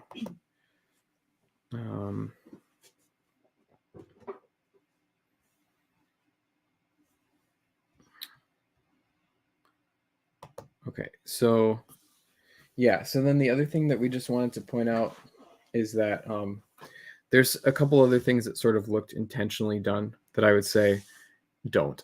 So the big thing is that in the actual title, the Olympian Affair, I think it looks really strange how the and affair are all capitalized, whereas Olympian is not. So typically you see case being maintained across all parts of the title. Mm-hmm. If anything, I would say maybe you could get away with like having the be mixed case or mm-hmm. lowercase, and then Olympian Affair being, all caps or vice versa. It's a little weird that Olympian is not all caps, but affair is. Yeah. And I would say the should definitely be smaller. Mm-hmm. I think one of the worst things that I did in my covers is for the fountain mechanism. I have the fountain on one line, all the same size and mechanism. If I redo that, I'll make the smaller, because mm-hmm. that's almost universal. Something that you see making those parts of the font smaller, right? Here you have the Cinder Spires as kind of a subtitle with everything the same size, but it all fits across. And then the Aeronauts Windlass, you have like the special big letters, but then the is a lot smaller. But it's still all caps. It's still all caps, all the same font. Mm-hmm. And then with Agatha H and the voice of the castle here, you can see the and of the are small. Small, but still the same. Yep, still, if that makes sense. Yep. And these are all pretty much all, cap, like all sort of capital style, larger initial caps. Mm-hmm. They don't really use lowercase. I think it looks a little bit odd to have lowercase in the title with the fantasy kind of serif style text. So this is I just point that out because a quick job would actually be to just leave everything all caps. Yeah. The Olympian Affair, even all the same size, make the smaller, but Olympian and Affair could be the same size, and I think it would be stronger design. Yeah. One example, I don't even remember what it was, but of a book that we were looking at had the inside the O. Yeah. I don't remember which you book could fit, it was that we were looking at, the inside Olympian. Yeah. Yeah, there's a lot of different things you could do. Yeah. But the ideally the font should be able to stand well across both words. Mm-hmm. Like a deadly education. Deadly is bigger and emphasized. Mm-hmm. And it's a different font. Slightly different font. Well, quite a bit different font actually. It's a sans serif font for education, with deadly being serif. Mm-hmm. But then but then we still only have 2 fonts being used here. Yeah. So Deadly and Naomi Novik looks like the same font. Whereas the Education, a novel, well, she's got this subtitle, I guess, in a different font. Mm-hmm. But like my point is, they are not swinless. Yeah. It's maintaining that both of these words are important. Mm-hmm. In a title like The Olympian Affair, especially when you use the word affair, mm-hmm. it is of equal importance mm-hmm. as whatever this cover kind of makes you say the Olympian Affair, like mm-hmm. Olympian is the important part. It's maybe it is, maybe it's not, I don't know. It seems to me like all words in your title should be pretty important. So. Yeah. And maybe you said this a bit already, but like the borders, what they end up doing is really cluttering it up. Mm-hmm. And it doesn't look clean and accessible, I guess, is my. Oh, you mean those filigree borders on the the borders on the font. Oh yeah. So here you might need to have those white borders on Olympian Affair, but they should probably be a lot smaller. Probably would be better instead of having borders to just make it a color that sort of sets it off from the text better. Mm-hmm. You know, like when you look at these, this is dark, so it has to be a light. Mm-hmm. Yeah, generally I feel like you don't see very wide borders on things anymore. Yeah, that was more of a Katie and I kind of like to make fun of Bane covers. I know people really like them and they're sentimental about them, but they look kind of out of date. And I think, again, it's kind of sort of conveys, having a Bane looking cover on your book conveys something about the genre mm-hmm. that you may not really be intending to convey. Right. So, you know, if you're kind of writing a libertarian science fiction, then maybe a Bane looking cover is what you want, but mm-hmm. probably not for a steampunk fantasy novel. Yeah. I think too, an important difference between the font that LaPointe chose for this and the Are Not Swimless is the like fantastic artsy elements of this title are very subtle. There's not a lot of curls to it, mm-hmm. and that in itself communicates something mm-hmm. about the type of adventure that's going to be had. Mm-hmm. Whereas like Agatha H, it's excessive, right? Yeah, and that tells you something a little bit different. And I mean, I haven't read either of these books, but I'm guessing that Agatha H really leans more into like the steampunkness kind of, what's the word? Ornate, Baroque nature of the setting, mm-hmm. versus I'm guessing this is more of a just kind of action. I remember it as being like an adventure. Like the setting is important, but it's not as a big part of it as this. So I mean, see, these are all things that just the typography conveys about a book. It's really pretty cool when you think about it, and I think people pick up on this even if you haven't studied it. So, kind of going back to covers design as an indie artist, you can do whatever you want. That's the cool thing about being an indie. But, I would suggest that people think about what they're trying to do and be intentional about it, make it the best you can. But think about, okay, if I make this choice or that choice, what is that conveying? And I'd always suggest people go look at the top sellers currently, not just your favorite books from 10 years ago or whatever, but like what's the top sellers currently, think about how would my book stand up to these? How would your book compare to other people in your circle, right? Mm-hmm. You're building that circle of friends and networking with other authors. What do their covers look like? How do your covers compare? Mm-hmm. How would they fit in? Yeah. Or not fit in, right? How are they the same, or how are they different? Yeah.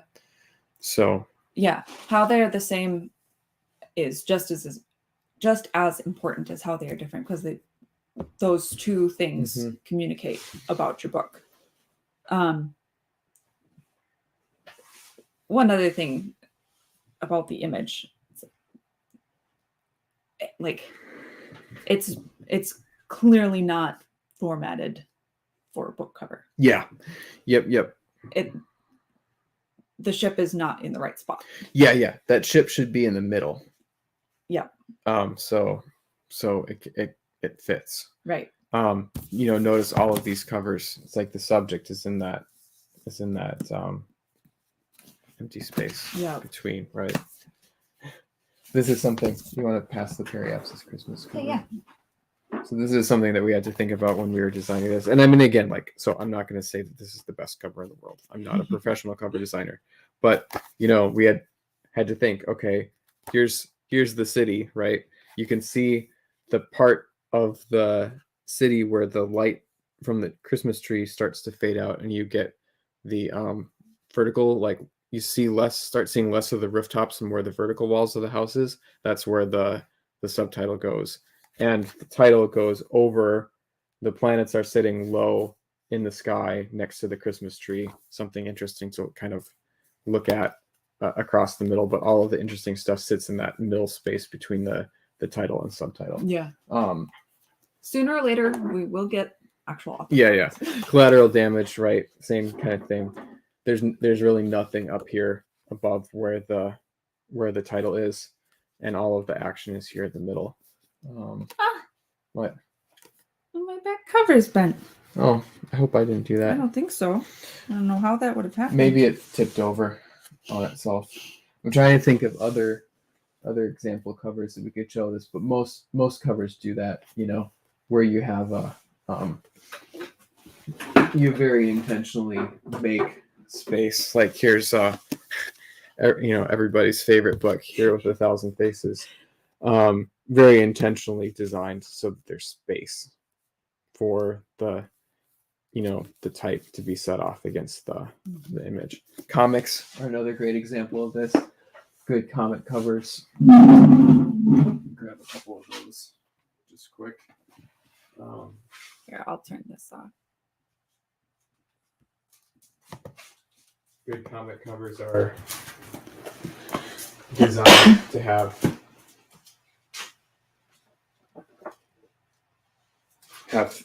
space, right? The artists make space for the title to go.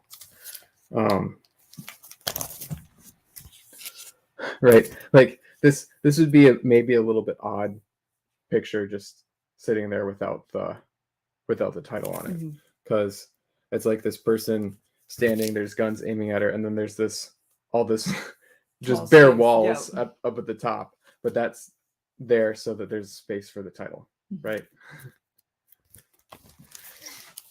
Yeah. No. I wish I had the Pit, right? The title goes in his hair. Right.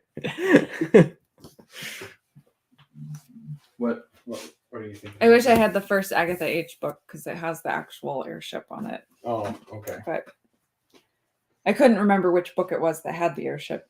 I thought it was the second one, but it's another one of my favorites. So this is a sci-fi book that belonged to my dad when he was a kid, called Trappers of Venus. And this book was written before they knew that Venus was like a like sulfur hellhole. So in the book, they go to Venus, and it's like a jungle planet. So they're on Venus here in this scene. It's like a jungle planet, and there's these creatures. But here they are at the bottom, and the title is in the sky, right? Good cover design.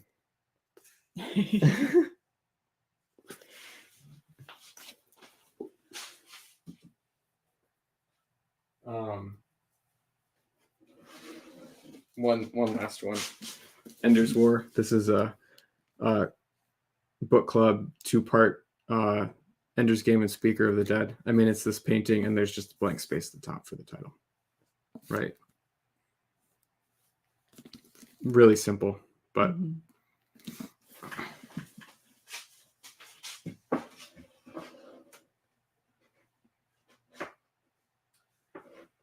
yeah, good stuff. Well, this was fun. Yeah.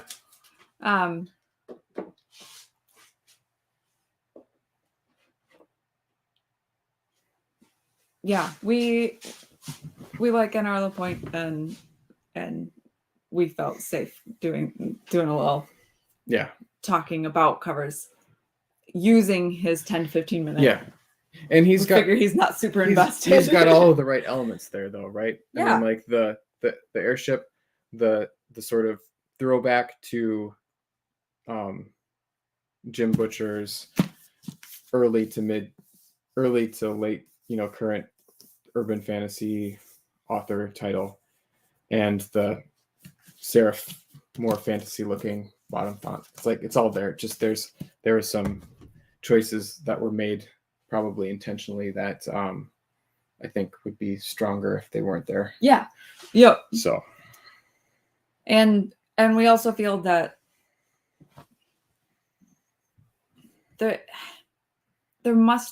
we feel that there's probably a reason that this cover was released. Mm-hmm. Whether that is just to generate hate views and general confusion so that people share and talk about it. Yep. Completely possible. Mm-hmm. But that cover is communicating something. And if it is communicating correctly, then it's not a bad cover. Yeah. And we talk about the bar being low. Yeah. You meeting the bar is communicating something too. Mm-hmm. And we would encourage people to think bigger. Yeah. Right. Doesn't mean you have to spend hundreds or thousands of dollars on art or whatever, but think about, and doing that is probably not going to get you a return on your investment, to be clear. Yeah. Right. Spending more and more money on a cover is not going to pay back. But just think about, like, knowing a few simple things, like thinking intentionally about a few simple things that are not going to cost you, like which font do you choose? Mm-hmm. Where do you put it? Mm-hmm. Those things. And how do you maybe prevent the sole visual identity or sole branding that you have being tied up in like one thing that you commission from somebody that turns out to be AI art and makes everybody angry, right? Mm-hmm. But how are you thinking about that, and how are you going to get around it? Yeah. So. Okay. All right. Thank you guys so much for coming and for sticking it out with us. Yep. Thanks for everybody. Doug, Michael F. Kane, William Rankin, and TJ in the chat. It was a good time. If there's anybody else, Ultimate Kahuna was here too. And John Douglas. Douglas. So Skunks Workshop. Yeah. It was a nice chat. Yeah. This evening. I hope this is useful to people, just how we think about things and some different ways that you can think about things. And yeah, this has been a little bit more of a geared towards authors stream than usual. Usually I try to keep it more reader focused, but I think cover design is interesting. Yeah. So. Oh, Patrick Studebaker's here too. Oh, hey. And maybe just as a reader too, like this is kind of what authors have to deal with now. Like, yeah. Either some combination of extending them grace or demanding more from your favorite authors in terms of visual art and cover design, and thinking about the AI art debate. So yeah. And yeah. All right. Well, we should cut it off and reviews of indie sci-fi and fantasy at periapsispress.com. Mm-hmm. And I don't know, hit like. Yep, hit like, subscribe, ring the bell, whatever. I honestly, I'm just so happy to have people in the chat interacting and talking with us. It makes things like just a ton of fun. Mm-hmm. So I appreciate you guys giving us live feedback on the direction you'd like the conversation to go. Mm-hmm. All right, you guys have a great night and a good week. It's going to be a short one. Yep. Good night.